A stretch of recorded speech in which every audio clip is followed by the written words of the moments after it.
Hey, so this week we pick up with vaYiqra, chapter 24, verse 9. It's Leviticus 24:9. If you don't know what that other word meant, it doesn't mean Leviticus. Anyway, I'm going to back up to verse 8 because it's going to lead into what's coming. So where we left off last week was my translation of the Hebrew text of verse 8 was, in the day of rest, comma, in the day of Shabat, comma, he, and the he in this case is the Cohen, the priest, will set them, what are the them? Loaves of bread. He's going to set the 12 loaves of bread that they set up for a row and put the frankincense on the rows and all that kind of stuff. So in the day of rest on the Shabbat, the Cohen will set the loaves in order in the presence of Yahweh. Continually, in other words, going to do this every time, not just one. This isn't just a one-time thing. Continually, it says it's from the Bnei Yisrael. It's from the children of Yisrael. Remember, if you back up in a week or two on it, or a week maybe it was, I explained why it's saying it's from Israel, because they're the ones providing the necessary ingredients. So it's continually, and you're getting your ingredients from the children of Israel. It is an I think I missed something, did I? Yeah, nope. It is an eternal covenant.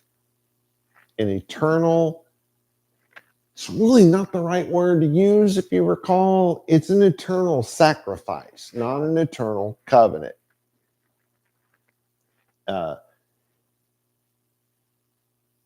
And then we spoke about last week why, the fact that this is the only verse in the entire Hebrew Bible where they say in the day, I forget how it was said in Hebrew, in the day of Shabbat.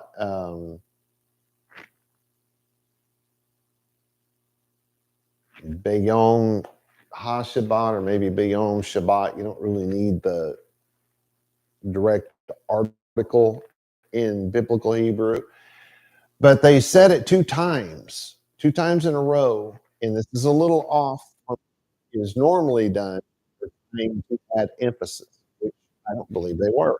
I think that the scribes that originally in Hebrew, everything was just written in a long continual line, if you will. There were no spaces between the words, no spaces between the ends, the beginnings, and the endings of the sentences. There were ways to know. They had letters that were so feet. If you ending letters, if you had a mem, which we would think of as an M, they didn't have capital and regular letters. Their letters were just the same, but they did have something kind of like that on some of their letters. And this mem had a kind of looked like the top of our M, with, if you add a little squiggly line on the left, and make your M, kind of looked like that at the top without the one in the middle. And then it had a line that went almost all the way across the bottom. But when you did the sofit, if that mem wound up at the end of a word, instead of it being that squiggly looking thing, it was just a square box.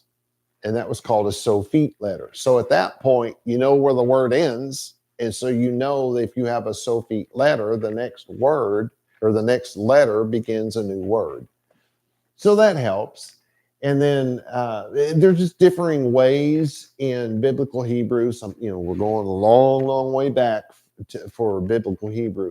There were different ways for the reader to know where to break up your words and your sentences. And I believe that in this case, somebody broke this up in the wrong place. I believe that the first in the day of Shabbat should have been the end of the previous verse, and the second in the day of Shabbat should have been the beginning of this verse. Now, whether I'm right or wrong, we'll have to wait till we get to heaven and we can ask Moshe what it was that right or wrong. Can't really be sure, but that's where I'm going. So let's begin this thing with verse 9. Now here's a really, really literal translation into English. And was her to Aharon and to children his, and eat it in place holy for holy holies, he to he, from fire offering Yahweh statute eternal. And once you get used to me reading these verses this way, you can begin to actually understand it. And that's when it gets scary. You're like, oh my gosh, I understood what that meant. So if you're new to it, that may have been very freaky, but after you get used to it, you actually kind of understand it, And well, after a while, you will understand it. So we start off, though, the verse starts off with vaYiqra.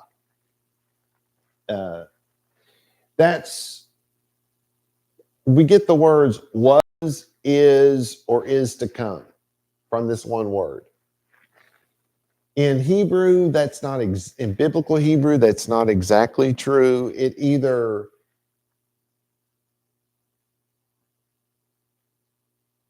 is or it will be. In biblical Hebrew, there's no was. And the reason why we say things, say, in plural, as opposed to singular, doesn't have really anything to do, I'm still biblical Hebrew here, doesn't have anything to do with whether it's plural or it's singular. In some cases, like the word for face, pane, panim, either one, they're both plural. Elohim, that's plural. And so when it's translated, it says, and God said, let us make whatever it is in our image, make man in our image, right? Because it's more than man. Let us make the heavens and the earth and the mountains and the animals and all of that. Let us, right? And no. The reason why they translated us is because Elohim is plural. And so they took that to mean there were more than one God, which is nonsensical. The reason why you say a word like face or a word like God in plural is to indicate that life. So if you say God, you can't, the God who created all things, who is eternal and will never die, you say Elohim. You say gods with an S at the end. You don't say us. That's dumb. All you're doing is saying God. So it should, translating it into English, it would have made way more sense if it said, and the living God said, I will make man in my image and after my likeness. That's actually more accurate than let us make man. That's dumb. That's not how that works. So there's one reason for plural. But the other reason for plural, the more common one, is that if it's plural, it's something that doesn't end. It means it's almost like saying it's eternal without having to say the word olam. Ad olam, whatever, however you want to put it, olam haba, and that's modern. But I mean, none of that matters, right? It just means that it goes on. It doesn't stop. So if it's written in the past tense, well, maybe it's not going to happen for the next 2 or 3, 4, 5,000 years. But when it does happen, that'll be the one and only time it happens. So that's written in past tense, right? There's actual reasons why the Hebrew Bible is written in the seemingly bizarre way that it's written, but it's just because the grammar rules were different. So you can say things like, haita is our word. You can say things like, it will be, it will come to pass. You can say, it is. When, you can use the word when. You can even say was, because in English we have something in the past, something in the present, something in the future. So if you're translating it in English and it is in fact something in the past, and at the point of translation, we're not worried about whether the reader knows that means this ends at some point, even though it hasn't happened. You're not worried about that part of it. You can say was. But to say that God was, he is, and he is to come is completely wrong.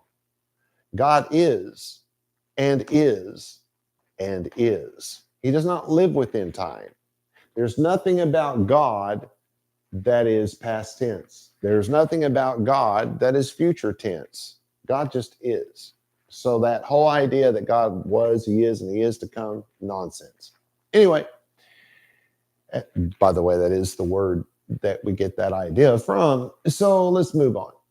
It says, it is. It will come to pass, or maybe it was.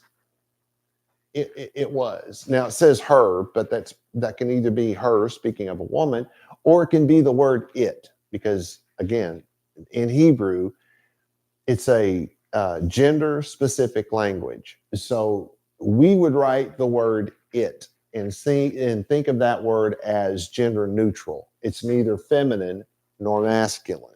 In Hebrew, to say it, you have to say he, which is the masculine, like the he, like he was over there.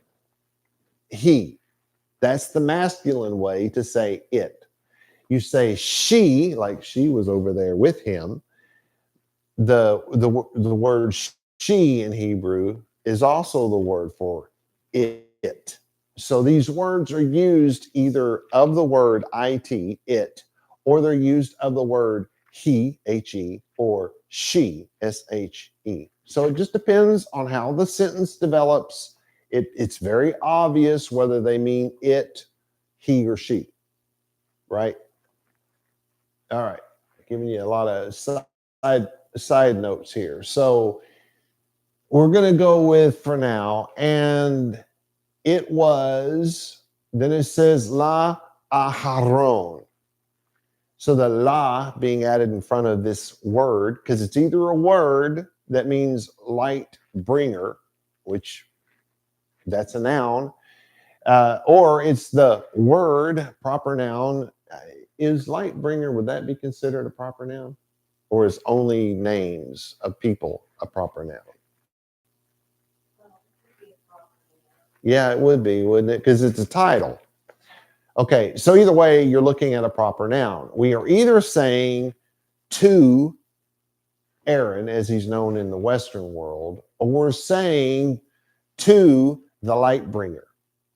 So it's either the name of a specific person, or it's the name of it's the title of some unnamed person, right? And we have to know this in understanding anything in the Bible that talks about Moshe and Aharon, because they don't always mean Moshe. They don't always mean Aharon, as in the guy who wrote the first 5 books of the Bible and his brother. It doesn't always mean that. And we're in a place where they're not talking about, well, not fully. In some places, they're actually talking about the man named Aaron, and actually not in this chapter. They're only talking about the light bringer, the title of the person. And why does it get translated as Aaron? Well, because at this particular point in time, he was the light bringer, which, by the way, that's what his name means. So his name probably was not Aharon. That probably wasn't his name. But his authority, his Shem, which is so horribly butchered in English, it gets translated as name, and now it's as if, if my name were in there, it would be Robert, right? No, the Shem is the authority. The authority is, well, that's what you do. That's who you are. That's how you're remembered. And this is the very first official light bringer. So they call him Aharon. Moshe probably was not named Moshe. He, his name may have been Charlie for all I know. Wouldn't matter. given that he came out of Egypt, he probably had an Egyptian name. Who knows? But well, he almost assuredly had one. Whether he stuck with it when he decided to leave his Egyptian servitude and go out to the wilderness for 40 years and then come back and get the people. I don't know what name, if you could say it that way, that he went by. No, nobody actually knows. The reason why he's called Moshe is, one, he was drawn out of the water, which is where they try to connect that idea with the Egyptian language, or maybe it's where it really came from. Moshiach becomes Moshe, right? Because he's not the Mashiach, because the Bible tells us that God, Yah, calls him by name. Yahweh is the Mashiach. It says that, by the way. So we know that God is the Mashiach. But if you are a person who leads the children of God out of bondage, now, do you have to do that physically? No, that was never the point. The point was for you to be led out of bondage is for you to be given the Torah. And what did Moshe do? He gave God's children the Torah. And from that point on, the others who came along and gave God's children the Torah tended to be called Mashiach. Okay, so I don't know why I'm going off on all these tangents today, just doing it for the fun of it, I suppose. So we're either talking about a light bringer or we're talking about the brother. And I'll tell you now, we're talking about the light bringer. Then our next word is Ule Vanaiv. And your word here is B'nai Yisrael. So, B'nai is your word. And so it's children, but they've added some letters to the front and some letters to the back, and it becomes and to or and for children his. Now, how would we say that? We would say and to his children, or and for his children, because in Hebrew, 2 and 4 mean exactly the same thing. There is no difference. And that's what confuses people when they try to read it in English. Those two words mean two completely different things to us. In Hebrew, not so much. Biblical Hebrew, I should say. Modern Hebrew is a little horse of a different color. So your word here is basically children.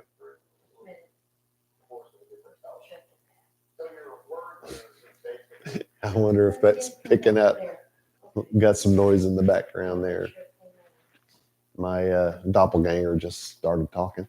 Anyway, so we have to the light bringer and to his children, his, you could say sons. It doesn't really matter. If it's in plural, it becomes children. Plural is never sons. It's another one of those things that the translators see the word that means children, and since it's specifically talking about the male children, they'll just translate it son or sons, and that's not right.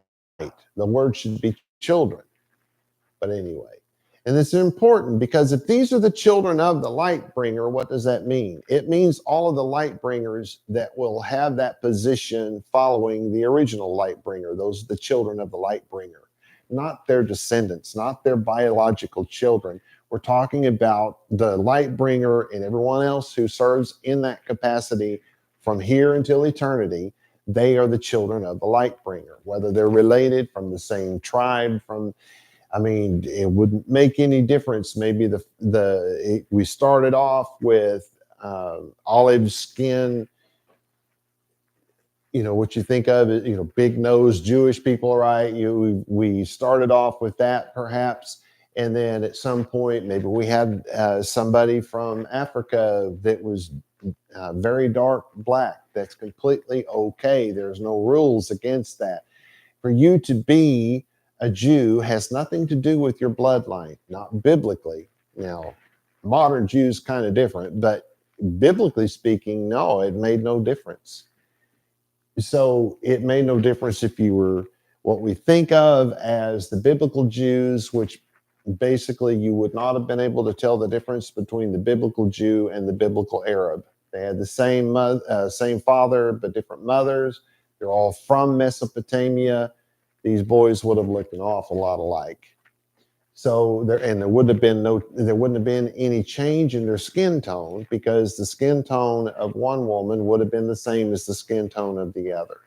Do you follow what I'm saying here? So we start off with the very Arab, very Middle Eastern looking people, and over the years it would have changed up, because when they left Egypt, the Bible says it was a mixed multitude in English. What it says in Hebrew is that there were people from every nation, color, creed. They all left with Israel. And the ones who went through the wilderness experience and did not run off out, there were people who didn't stay with the people in the wilderness. They went off with other tribes into other cities and stuff like that. If you read your book, you'll know that they did that. Not everybody stuck with it, but of the ones that stuck with it, we do know that there were people of different tribes and nations. And if nothing else, hello, Moshe married a black woman, an Ethiopian. That was how we used to say in English, dark black. But anyway, so none of that matters. It's not about biology. What made you Jew? Well, the same thing that made the other people in the Bible who were not born Jewish, such as the father of the Jews, Abraham, who was not Jewish in any way, shape, or form when he was born. He was not raised in Judaism. He knew nothing about Judaism. God had not given him the Torah. That comes way later in time, but he's still the father of the Jews. Why? Because he did what it takes for anyone, no matter where they are, what their nationality is, what their whatever is. He did the same thing that we all do. We obey God. He obeyed God, and he became the father or the founder or the beginner of the Jewish nation. Okay?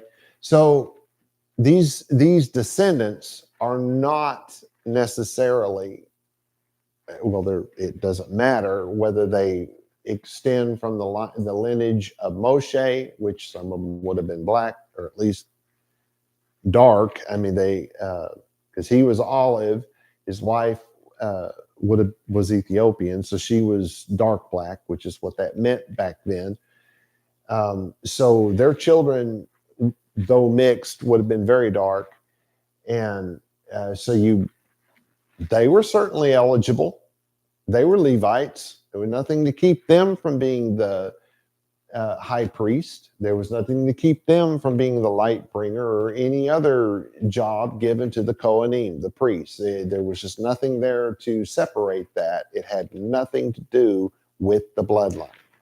All right. So these are the children of the light bringer, are the other light bringers. Anyway, let's move on. I probably spent way too much time on that. Our next word is va'ahaluhu, which your ahal is your basic word here, and that's to eat. So basically you have and eat it. So they're going to eat something. The children are going to eat something. Now, it has not been specific. It hasn't been specified at this point, but they're going to eat something. Then it says, be makom. Well, makom is place. I'm standing in this place, Place. That's what it means. It's the only English word we have that matches up to it. They add the B sound to the front of it, so it's in place. Kadosh. They're going to eat something in the holy place. You guys probably already know what it is, because this verse is actually shouldn't have been broken up. This is a single verse that has now been broken up, and it shouldn't have been. It's not a separate verse. It's the same verse. So we're already talking about the bread. And now this is a continuation of that same thought. So just so you know, in case you hadn't already figured that out. So they're going to eat it in a place that is holy, or maybe we'll call it the holy place. It's going to be until that tabernacle was torn down, they went somewhere else. That was the only place they called the holy place. But then when they built the building, that became a holy place. And then later on, when we had no building, well, the holy place has to be somewhere else. But so maybe we should say a holy place. Then it says ki, which means for or because. Kodesh, same word. It is holy. That means it's set aside for God. Then it says kadashim. Well, that's from Kodesh, same word, except now it's in plural. Kodesh singular, kadashim plural, but they're the same word. So holy holies, you getting where they come up with the idea of the holy of holies? It just means that it's very holy. That's why it's the same word being used twice. You're like, Rob, why didn't they say Kodesh, Kodesh? Well, they could have. And I think from time to time they did things like that. But generally speaking, if you use the same word twice, the way it's pronounced, it's going to be singular at one point and plural at the next. And it doesn't even matter. Plural can come first, then singular, or singular can come first, then plural. It makes no difference. And the change is just the attitude or upbringing of the person who's writing the text, because there is no reason why we can't say Kadashim Kodesh. There's just no reason why we can't say that. It means exactly the same thing. So that just means that's adding emphasis. So we say it's very holy, right? And then our next word is hu, so it is very holy. Then we have lo, which is a sound alike. Now that usually you think of, oh, that's no, that's not, that's negative. No, this is just two Hebrew letters that are slammed together and they don't spell out a word. The lamed, the L sound means two, T-O, or for, F-O-R. And then the vav, where we get the O sound here, that either means he or it means it. Generally, it's going to be he because of the vav. So it's to he or perhaps to it. Again, the sentence will let us know which one to pick. Then it says in our next word, me'ishe. Me'ishe. What's your word here? Ish. Fire. It's from, the meh being added to the front of the word means from a fire offering. I'm gonna maybe bend your mind a little bit on this fire offering thing here in a moment. Our next word is Yahweh, so it's going to be a fire offering to Yahweh. Then it says hak, like you're gonna hak a loogie. That's a word for statute or law, something that's appointed by a judge, a king. Then it says olam. So it's a hakalugi forever, an eternal hakalugi. No, I'm just trying to give you guys a way to remember how to say statute in Hebrew. Okay, so verse 9, my translation. And I'm going to leave out the actual word, like it starts off, and it is for, right? I'm gonna instead of saying it, I'm going to tell you what the it is, right? Is that okay? And the bread, no, you know what? I'll do that here in a moment. But let's do it this way. And it is for the light bearer or bringer and his children, his Kohanim. And they will eat the bread in the holy place, for it is very holy to them. It is from a fire offering to Yahweh. It is an eternal statute. Now let me play with your mind a little bit. There is good reason, a very good argument that could be made here that the word ish that we just spoke about, has nothing to do with a fire offering. And I've made this argument before. It's been a while. Because I think it's right. But I've been kind of sticking a little more with the tradition than stepping out and just saying, this is what I believe that it is. I do believe this is what it is, but I think it would indicate both. So anyway, what is the Hebrew grammar rule for the word ish? When speaking of a person or speaking of God as if he were a person, when you're putting human attributes to God. Whoa. Just opened something weird up. The word goes from being fire to passion. So what if you read that and the bread is for the light bearer and his Kohanim, his priests, and they will eat the bread in the holy place, for it is very holy to them. It is passion to Yahweh.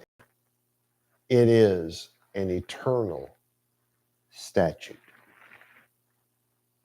I think that you can translate this verse either way, and you're right both times. Okay, now I want to go through verse 1 all the way back down to where we are now, because this is your whole subject here. We're starting off with a subject, and we need to know what this subject is. And verse 1 says, and Yahweh spoke to Moshe saying, right? And that lets us know that this is a new subject. And so under this subject, now here's what God's going to say. Command the children of Israel that they bring to the leaders of the people pure beaten olive oil, so that a continual light from the lamp will ascend. It'll go up. From going on, it's the same verse. It has not broken. I'm not going to break it up into English verses. This is the Hebrew, the translation of this one Hebrew thought. So we have the continual light from the lamp will ascend from the outside of the veil of testimony in the tent of appointed times. That's your first period. Now, the light bearer will set the lamps in order to burn continually from evening until morning in the presence of Yahweh. This is an eternal statute to your generations. The light bearer will set the lamp in order on the pure menorah to burn continually in the presence of Yahweh. And the priest will take fine flour and bake 12 loaves with it. Each loaf will be made of 2/10 measurement of fine flour. And the priest will place them in 2 rows, 6 per row, on the pure table in the presence of Yahweh. And the priest will place pure frankincense on the rows, and it will be bread for a memorial, a burnt offering or passion to Yahweh.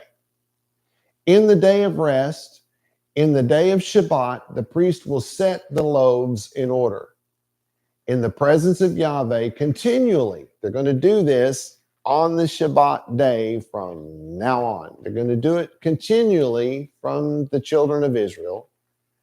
It is an eternal covenant, an eternal sacrifice. And the bread is for the light bearer and the priests, and they will eat the bread in the holy place, for it is very holy to them. It is from a fire offering, or it is from passion to Yahweh. It is an eternal statute. So where that brings us is to the end of the keeping of the light of the world burning.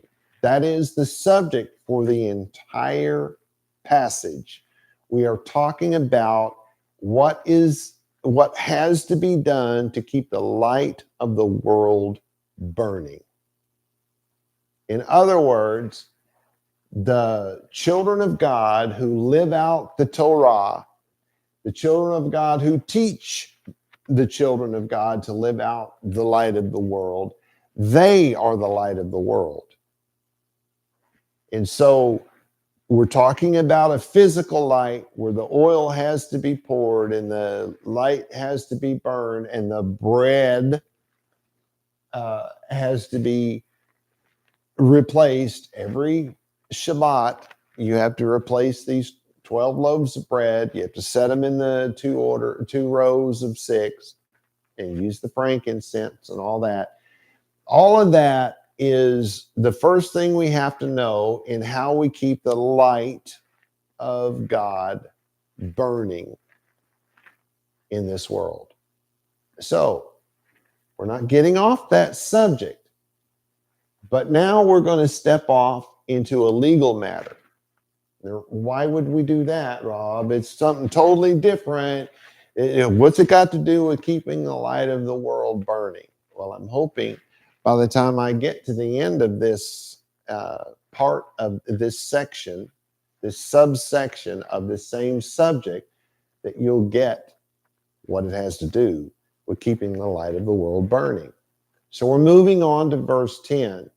The literal translation, and he went forth, son, woman, Israelitis, and he, son, man, Misri, that's Egypt, in midst children, Yisrael, and he strived they in encampment, son, the Israelitis, that's Israelite in feminine, in English, a man, the Yisraeli, which is the masculine for Israel, or Israelite. Okay, so it started off vaYiqra, which, and he went forth. So it's to go forth. You get up out of your chair and you walk away. You're going forth, because unless you're walking backwards, and I don't know what you call that, but if you're walking forward, you're going forth. All right, that's all it means. Then it says ben, that's a Hebrew word for son. Isha, so son, we start off with son, then the next word is woman. Son, woman, get it? Son of a woman. Then it says Yish, not Yish, Yisraelit. Okay, so that's the feminine of Yisraeli, which is the masculine. And what is that saying? Israelite. Somebody from Israel. That's where they get the word Israelite, is from this word. So they in English, the King James said Israelitis. I don't know what else to put there. But this is an Israelite, right? Somebody of the family of Israel, somebody who lives according to God's law, right? Because, by the way, they weren't in Israel as yet. So, anywho, then it says Vehu, or Vehu, and he, Ben, so, and the son of this Israelite woman, Ish, man, son of this Israelite woman, man, meets Ri, so he's the son of an Israelite woman and an Egyptian man. So he's half and half. He's half Jew, he's half Egyptian. Makes sense because of where they just came from and the fact that I just told you that all these people came from all over the place. So this is a man whose mother is Jewish and his father, I shouldn't say Jewish. His mother is of the Jewish line, his father is of the Egyptian line. So then it says betoch. So he went forth. Remember, we started with that. He went forth, and now we're being told where? Into the midst, into the center, if you will. He goes forth into the center in the midst of what? B'nai Yisrael. He goes into the middle of the children of Israel. Then it says, vaYinatzu. And he had a problem.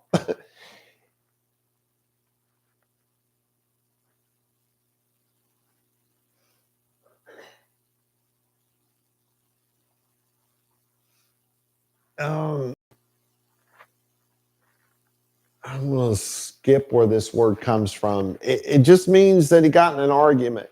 It could mean that he got in a fist fight. It's to strive with somebody. It's to be disagreeable, and really more about the personality being disagreeable. So it's not necessarily about one event, but of course this is one event here that we're being told about. And this may be parabolic. We don't know that this actually happened. It's not important in biblical Hebrew. It doesn't make any difference whether this is literal or not, because it's the moral of the story that matters in biblical Hebrew. So then it says, ba mechane, so in the encampment. So you've got the inner part where they've set up the tabernacle and it's fenced in, and then the tents are around that. And so he's just somewhere in the camp. He's in the middle of a whole bunch of Israelite, if you will, people. I think it's a little early to be calling them Israelites, but Moshe said it, so we're going to go with it. And I'm okay with that. All right. So he goes into the middle of this encampment, in the middle of all these Israelites. And then it says Ben again. So son, make sure I'm not skipping anything.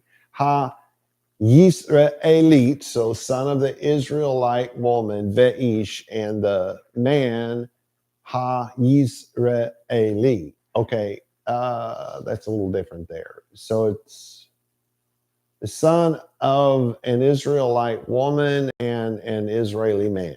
Okay, which is, again, odd since they were not from Israel yet. Anyway, so the translation, and the son of an Israelite woman whose father was an Egyptian went out into the midst of the children of Israel. And the son of the Israelite woman disputed with an Israeli man. Okay, so I got that wrong just now. So it's the son of that. I guess it'd be wrong to call him a half-breed. I'm personally a Heinz 57, which is, I don't know, I think probably worse.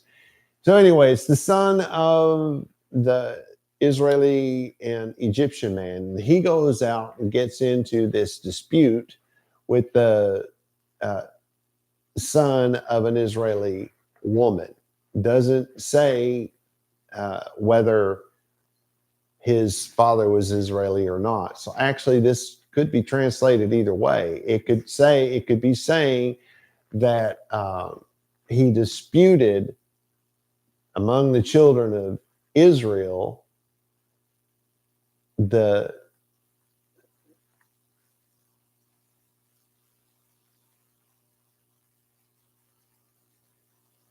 son of an Israeli woman.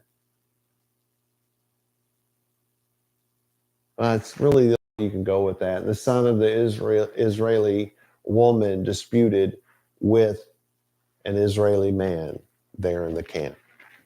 All right, so that's really all we're going to get out of that. I mean, there's a little bit of a tweak there that could be made, but I don't think I'm going to stick with what I have. Okay, verse 11. And he cursed the woman. So, the son cursed the woman, the Israeli woman. The name, the Shem, should not be named, but the Shem, and he marginalized and brought they with he to Moshe. So they brought this man to Moshe, and name mother he Shelomit. So his mother's name, the Israeli woman who had this half and half son, Her name was Shelomit, the daughter of Divri. That was her father's name. To staff Dan. So he was of the tribe of Dan, or Dan, as people call it now, tribe of Dan. But Dan is actually how that should be pronounced. So we have vaYiqra, and he cursed. So he's over there just saying bleep, bleep, bleep, bleep, bleep. Think that's what happened? No. To the root of this word is to hollow out, to excavate, like dig a hole, to bore out a hole. It's also to perforate,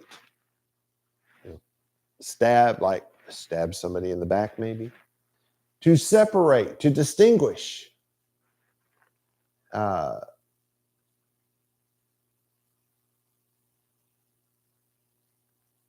In the West, cursing is thought of as cussing. That's one of the first places our minds go to, right? But cursing in the time of Moshe, which is where we are at the moment, was to connect a God's name to wishing harm on someone. Not just our God, but any God's name, his authority, if you will. May Moloch reject your sacrifices. That's a curse. It's not by our God, right? It's a curse by a fake God, an imaginary God, but a God nonetheless with a little g. May Moloch reject your sacrifices. May Moloch cause you to suffer a slow, painful death. So it does not necessarily have to be wishing ill on somebody using our God's name. I would never recommend that you do such a thing. But somehow it starts off with him cursing at his own mother in some manner such as this. It doesn't tell us what he actually said, and so we don't know what it was. And then it says Ben, which is son, so he's the one that did it. Ha-Isha, the son of the woman. Ha-Yisraelit, so the Israeli woman. So now we know it's the half and half guy. Then it says Et Hashem. And I hate that we translate this as name all the time. It's so wrong. The Bible, and I'm taking a guess here, but I guarantee you I'm going to be very close to right. 98.5% of the time, it should have been translated to the word authority, not name, as in my name is Robert. Authority, as in Robert is a rabbi. He teaches the Torah. That's the authority of God. It's what I do. It's who I am. That's my Shem. So he's cursing the Shem of his own mother. Then, and it's very important that we understand that, vaYiqra, and he marginalized. So we understand what a curse is, right? He starts off with this curse, wishing ill, I-L-L, on somebody via the name of some God. It makes no difference whether it's God with a big G or God with a little g. You're wishing ill on somebody. In fact, you don't even have to do it in the name of a God. If you're wishing ill on somebody, well, there you go. Okay. So to understand kalal it's to be light, as in the opposite of heavy. To be diminished. You were fat, now you're skinny. You were tall, now you were short. You were smart, now you're dumb. You're to diminish, right? To disgrace parents or teachers by following a different way. This is not really biblical. This is something they came up with in the 1800s, and Christianity in particular has kind of stuck with it. just forget that it even says that. Let me give you some examples of marginalization, biblically speaking. What do you know? You're just a woman, since we're talking about the son and his mother. Who do you think you are? Right? To diminish, to marginalize. How about this? May the fleas of 1,000 camels invade your armpits. Oh, wait, that falls under the other category. Shut up, old woman. No one asked your opinion. So I picked those three about women because this is what's happening. This guy is cursing at this woman. May the fleas of 1,000 camels invade your armpits. He's saying something awful about her. May you be barren and never have other children, whatever, something. And then now he's bringing her down. He's marginalizing her. We need to understand these two things. Then it says vaYiqra, and so he's in the midst of all of these children of Israel, and immediately a whole bunch of them grab a hold of him. And this word is, and they brought him. They brought him somewhere. They grabbed him and took him somewhere. It says Oto, which is, in this case, doesn't really mean anything. Then it says El, in this case, not God, but T-O. Moshe. So they grabbed him and they brought him directly to Moshe. Then it says Vishem, and the authority, Emo, his mother, Emo, Ima, mama. That's your Hebrew. We still use that word to this day. So his mother, Shelomit. Now we give her name. Her name is Shelomit. Bat, so she's the daughter. Divri. So why would they give her father's name? Well, they just said her authority. What is her authority? Divri. She belongs to the family of Divri. And he, Lamate, he is of the staff or the tribe, as we would say it, Dan. That's her authority. Okay, so let's put these two verses together since I'm really running out of time here.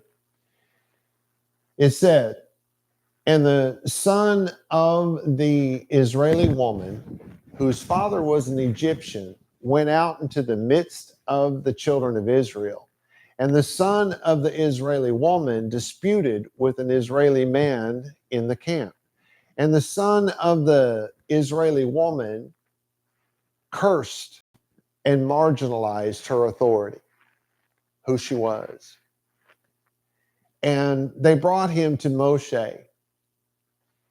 And now in this case, it's really authority. The authority of his mother, or as we think of it, the name of his mother was Shelomit, the daughter of Divri, which is why we should have said authority, from the tribe of Dan.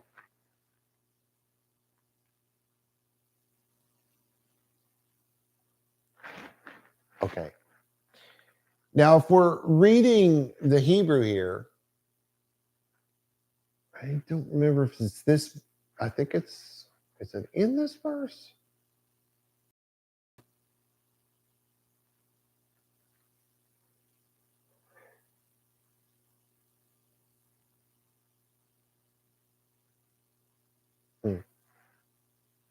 Back in these days, and it's, I guess, coming up because we haven't crossed this line yet, the word Yahweh, which so many Jews won't say today, which is a dumb thing for Jews to do, but they got a hold of that in the 12th century CE. And, all of a sudden God's name became so holy that we couldn't say it anymore. But Yahweh was not called Hashem. He was not called the name. Back in those days, it just didn't happen. That comes in the 1200s CE, so a long time after this. So we can't use where it does say Hashem in two places in this verse. So it does say Hashem. So we can't say that this was in place of the name of God. That would be very bad translation. Well, what are the crimes that were committed here? Well, a half Jewish, half Egyptian man found himself in a dispute with a Jewish man, a holy Jewish man. During this dispute, he cursed his mother. He wished harm by sun god's name on his mother, and he tore down her character verbally. He marginalized his mother. That's the crime. So we will pick up from there next week and at least pull this section completely together so that you understand what this has to do with keeping the light of the world burning. Shalom, shalom, everyone.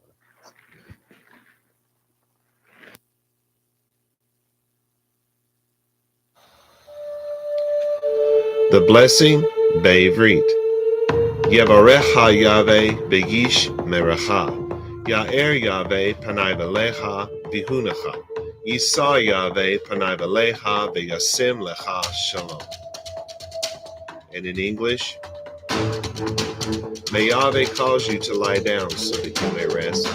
May he touch and caress you. May he prepare you for what is ahead. May he watch over you. May he keep you from harm. May he cause goodness to grow in you and take away the bad. May he arrange your life and cause you to flourish. May he cheer you up and gladden your heart. May he cause his light to shine through you. May he show you tenderness, favor, and love in his presence. May he show you kindness and be delicate towards you. May he show you his generosity, mercy, compassion, and desire for you as it comes forth from the depths of his soul. May he lift you out of your pit and deliver you from the things that hold you prisoner. May he draw you to his chest and cast his eyes on yours. May he show you his love and desire for you as he cradles you in his arms. May he bear your punishment and pardon you of your sin. May he take you for his bride. May he establish a foundation in you. May he place his name on your heart and mind and make your body his temple. May you be his treasure. May you always be on his mind. May he draw you near and comfort you when you are afraid. May he assure you there is nothing to fear because he is with you. May you and all that concerns you be at peace because he is your friend.